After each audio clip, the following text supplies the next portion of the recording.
She didn't know I was watching. She didn't know that the window she left slightly open revealed everything I needed to see. Her lips weren't supposed to be touching someone else's. Her hands weren't supposed to be in someone else's hair.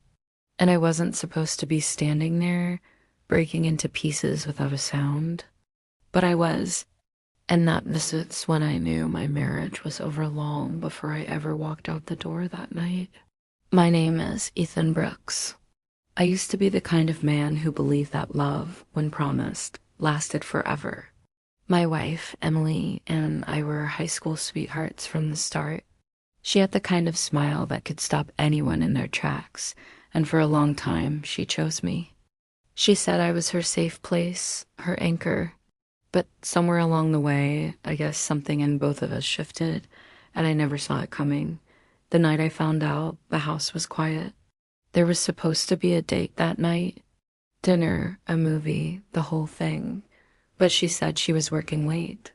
Emily always worked late. She was a fashion stylist, often buried in wardrobe racks and fabric swatches, chasing deadlines for photo shoots and magazine spreads. I trusted her. Maybe too much, maybe just enough.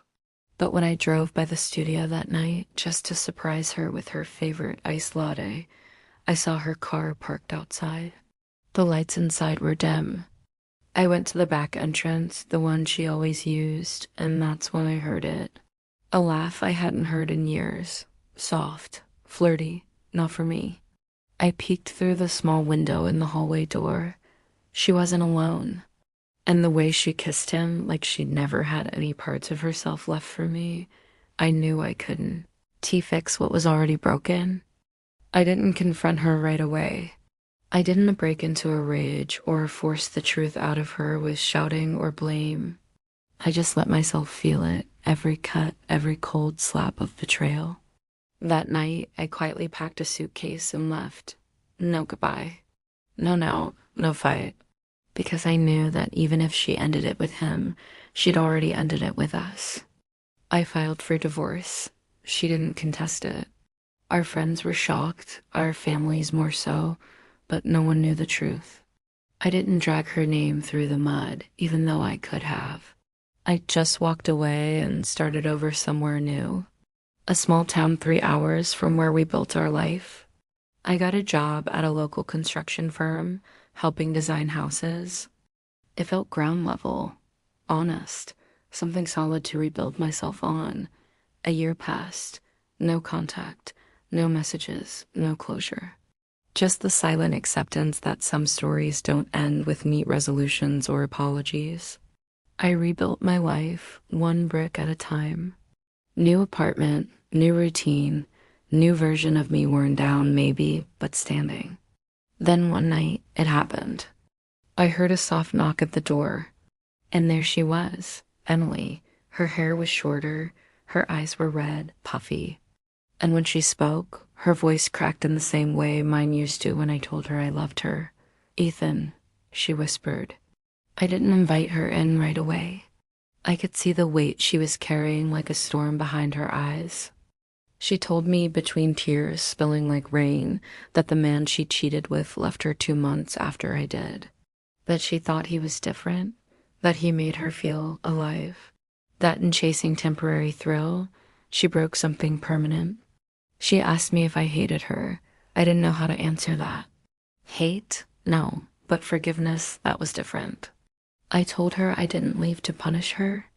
I left to save myself. Because loving someone who doesn't see your worth is the slowest kind of heartbreak. And staying would have destroyed me even more than leaving did. She asked me if we had a chance. But love, as painful as it may be, sometimes doesn't want to revisit where it was wounded. I asked her what she was looking for at my doorstep, and she said the one thing I never expected to hear. I'm not here to start over. I just needed to say I'm sorry, to hear myself say it to the only man I ever truly loved. I lost you, Ethan, and I don't blame anyone but myself. Her apology was real. Her regret was deep. But apologies don't erase broken trust. I told her I forgave her, not because I wanted her back, but because carrying the pain any longer would have only held me back. She nodded, tears pouring freely again. She left the same way she arrived, quietly. No promises, no pleas. Just the truth spoken at last. After she left, I stood for a moment in the doorway, feeling a kind of peace I hadn't felt in years. You see, sometimes closure doesn't come when you want it. Sometimes it comes when you've already rebuilt the life you deserved in the first place. I don't know where Emily is now. I hope she's found her way. Maybe in another life, we could have been better. But in this one, sometimes all that's left to do is walk forward, even if it means walking alone. Because sometimes the most loving thing you can do for someone else is let them go.